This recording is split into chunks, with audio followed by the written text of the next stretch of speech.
और मैट्रिक और इंटर की विशेष परीक्षा होगी ऑफलाइन। विशेष परीक्षा सितंबर के पहले सप्ताह में लेने की तैयारी है। स्पेशल परीक्षा में 35,000 परीक्षार्थी शामिल होंगे। आलिम फाजिल की परीक्षा भी होगी ऑफलाइन। जैक ने स्कूली शिक्षा और साक्षरता विभाग को भेजा था प्रस्ताव। जेएमआर शीट पर बताएं आपको, ओएमआर शीट पर ये विशेष परीक्षा ली जाएगी।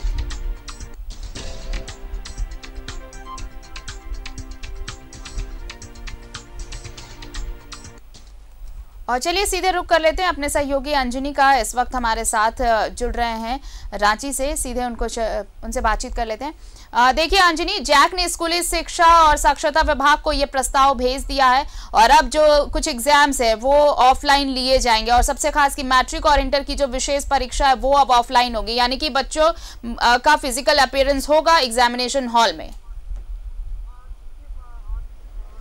हाँ देखिए आरती, ये हम कह सकते हैं कि कोरोना संक्रमण काल के बाद जो है अभी भी कोरोना ख़त्म हुआ नहीं है, लेकिन जब मैट्रिक और इंटरमीडिएट के जब रिजल्ट्स आए तो पूरे प्रदेश में 34,000 जो अभ्यर्थी थे और जो परीक्षार्थी थे वो मतलब फेल हो गए थे। ऐसे परीक्षाएं तो हुई नहीं थी प्रीवियस कई रिजल्ट्स और कई अदर एक्टिविटीज़ को लेकर रिजल्ट तैयार किया गया था। तो आज का दिन महत्वपूर्ण इसलिए है कि आज अंतिम तिथि है। जिन लोगों ने ये सप्लीमेंट्री एग्ज़ाम के लिए आवेदन नहीं दिया है तो उन्हें आज एक अंतिम मौका है। विलम्ब शुल्क के साथ जो है लोग आवेदन कर सकते हैं जो जिन लोगों ने नहीं किया। लेकिन हम कह सकते हैं कि ये परीक्षा 34,000 विद्यार्थियों के भविष्य से जुड़ा है और यही वजह है लगातार आंदोलन होते रहे। उसके बाद जो है ये निर्णय लिया गया है कि सितंबर के प्रथम हफ्ते में परीक्षा होंगी।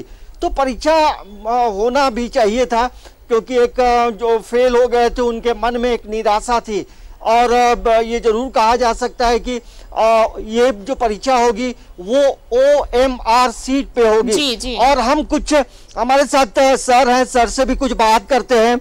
मैं इस वक्त मावाड़ी स्कूल में हूँ। सर, ये जो सप्लीमेंट्री परीक्षा होगी ये कहा जा रहा है OMR सीट पे होगी, इसका मतलब क्या निकाला जाए?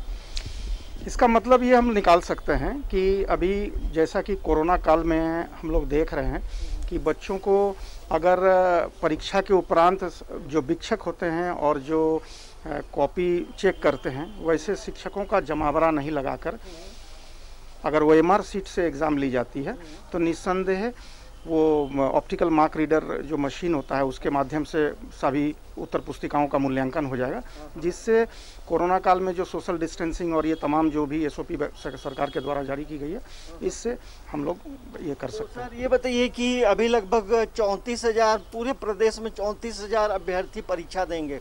उन परीक्षार्थियों के लिए क्या संदेश होगा? आप भी मैट्रिक और इंटरमीडिएट के बच्चों को पढ़ाते हैं। जी, हमारा यही संदेश होगा कि जो भी परीक्षा फल में थोड़ी बहुत आप लोगों में कमी रह गई थी इस बार, ये जो 34,000 बच्चे पूरे झारखंड प्रदेश में इस बार परीक्षा में OMR सीट के माध्यम से परीक्षा में शामिल हो रहे हैं, वो सभी बच्चे मेहनत करें और प्रश्न काफ़ी आसान होगा। OMR सीट में ऐसे भी 4 आपको ऑप्शंस मिलते हैं पर हर एक प्रश्न अब ये कहा जाए सर ये ऑब्जेक्टिव क्वेश्चन निश्चित ये बताइए कि जो मॉडल टेस्ट पेपर जो पहले दिए गए थे क्या वो इस परीक्षा में भी हेल्प करेगा? बिल्कुल निस्संदेह, इसमें कोई संदेह की गुंजाइश नहीं है कि जो मॉडल सेट तैयार किए गए थे सभी विशेषज्ञ शिक्षकों के द्वारा ही तैयार किए गए थे, निस्संदेह वो सभी इंपॉर्टेंट प्रश्न पत्र हैं जो कि जैक के साइट में डाले गए हैं। वो सभी प्रश्न इंपॉर्टेंट हैं, उनका भी बार बार अगर आप प्रैक्टिस करें तो निस्संदेह। अंजनी, मेरा एक सवाल होगा, इनसे जरा पूछ पाए अंजनी, ये जरा इनसे पूछे कि क्या पैटर्न में बदलाव किया गया है या फिर सेम पैटर्न जो परीक्षाएं ली गई, ऑफलाइन नहीं थी वो परीक्षाएं, ऑनलाइन ली गई परीक्षा और कुछ जो लास्ट का जो रिजल्ट आया वो तो बस असेसमेंट हुआ और उसके बाद दे दिया रिजल्ट बच्चों को, लेकिन क्या पैटर्न चेंज किया गया है? अगर इस तरह से बच्चों को अब OMR शीट भरनी होगी, सारे ऑब्जेक्टिव क्वेश्चंस होंगे, तो क्या पैटर्न चेंज किया गया है? सर, हमारी एंकर आरती एक सवाल पूछ रही है कि जो क्वेश्चन का पैटर्न है क्या ये मतलब पूरी तरह से चेंज होगा? क्योंकि अमूमन जो एग्जाम होते थे सब्जेक्टिव भी होता था, ऑब्जेक्टिव भी होता था। नहीं, जैसा कि मुझे जानकारी मिली है कि ये टोटली माने वस्तुनिष्ठ प्रकार के प्रश्न होंगे, मतलब 4 बहुविकल्पीय प्रश्न का उसमें ऑप्शन दिया रहेगा प्रत्येक क्वेश्चन के लिए।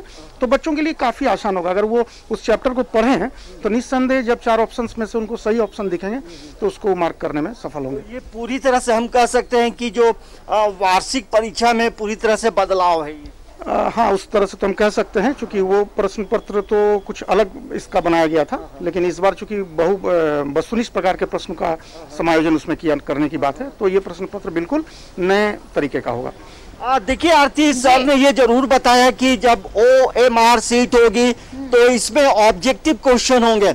अमूमन जब मैट्रिक की परीक्षाएं होती थी, इंटरमीडिएट की परीक्षाएं, तो उसमें ऑब्जेक्टिव और सब्जेक्टिव सभी तरह के प्रश्न पूछे जाते थे, लेकिन समय कुछ विपरीत है। और लेकिन अंजनी देखिए, अंजनी ये भी तो है, अब लोग बड़ा ये बहुत इजी लोग कहते हैं कि ऑब्जेक्टिव है तो ऑब्जेक्टिव में ये बहुत आसान होगा, लेकिन ऑब्जेक्टिव के साथ बड़ी चीज ये होती है कि अगर आपने पूरा अगर पढ़ा नहीं है तो फिर आपको सही और गलत लिखने में बड़ी आसानी होगी, क्योंकि आपके पास बस ऑप्शंस होते हैं, आपको टिक करना होता है। तो अगर आपने वो सिलेबस अगर कंपाइल नहीं किया है, अगर पूरे सिलेबस को कवर नहीं किया, तो फिर आप सही और गलत नहीं जांच पाएंगे।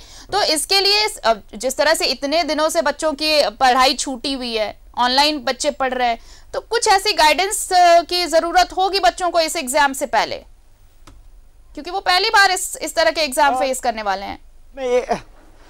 देखिए इसमें एक महत्वपूर्ण बात यह है कि एग्जाम के मतलब जब फाइनल एग्जाम होना था मैट्रिक इंटरमीडिएट के, उसके पहले सभी विद्यार्थियों को जो है हर पेपर में मॉडल टेस्ट पेपर दिया गया था और वो काफी हेल्पफुल होता है। तो हमें लगता है कि बच्चों को मेहनत तो जरूर करनी होगी, पढ़नी तो जरूर होगी, बिना मेहनत के पास नहीं करेंगे, मेहनत करना होगा। सर ऐसे में बच्चों के लिए क्या मतलब मार्गदर्शन होगा, क्योंकि अचानक इस तरह के जो मतलब मॉडल चेंज हो रहे हैं, पैटर्न चेंज हो रहा है, तो बच्चों को किस तरह से तैयारी करनी चाहिए? देखिए, जहाँ तक पैटर्न चेंज होने की बात है, जो बच्चे इस बार क्लास 12 का एग्जाम दे रहे हैं वो बच्चे भली भांति परिचित है इस पैटर्न से, क्योंकि पिछले वर्ष जब क्लास 11th के वो 11वीं की परीक्षा दिए थे तो वो OMR सीट पर ही हुआ था। तो बच्चे उस पैटर्न पे तो पूरी तरह से भली भांति अवगत हैं। अब सवाल उठता है कि प्रिपरेशन किस तरह करें।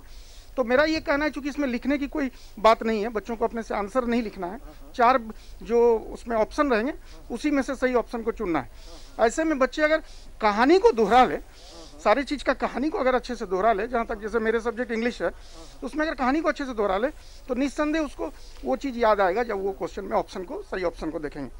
देखिए सर ने बहुत अच्छा एक टिप्स दिया है, इंग्लिश हो या मैथमेटिक्स हो या हिंदी हो, हिस्ट्री हो, तो बच्चे लगातार यदि पढ़ते रहेंगे, और पहले भी जो है 11वीं में मतलब OMR सीट से परीक्षाएं ली गई हैं, और हमें लगता है कि जब तमाम चीज़ें तय हो रही हैं तो जो 34,000 बच्चे हैं उन्हें बेहतर तरीके से तैयारी करनी होगी, क्योंकि ये समय थोड़ा कम है और ऐसे पढ़ने का समय तो पहले भी मिला है, एक लंबे समय तक स्कूल बंद रहे। इसीलिए ये कहा जाता है अंजनी, जिस तरह से आपके साथ जो टीचर जुड़े उन्होंने ये कहा कि बच्चों को रिवीजन करने की जरूरत है। पढ़ाई तो आप लगातार कर रहे हैं, लेकिन अगर आप रिवाइज करें जिन चीजों को आपने पढ़ा है तो आप अच्छे से क्वेश्चन का आंसर दे पाएंगे। और वैसे भी ये कहा जाता है अंजनी कि सक्सेस का कोई शॉर्टकट नहीं होता है और शॉर्टकट से आपको कुछ हासिल नहीं हो सकता है। तो यहाँ पर भी आपको पढ़ाई जारी रखनी होगी और उसके बाद ये जो पैटर्न लाया गया है जरूर सफलता मिलेगी। बहुत बहुत शुक्रिया हमारे साथ जुड़ने के लिए अंजनी आपका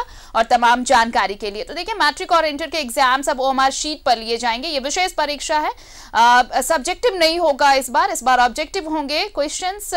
और तैयारी में बच्चों के लिए एक टिप्स यही है कि जो भी पढ़ाई अब तक की है उसे रिवीजन जरूर करें, क्योंकि रिवीजन ही आपको वो तमाम चीज़ों के लिए तैयार करता है और आप अच्छे मार्क्स ला सकते हैं अगर आप पढ़ाई लगातार करते रहें।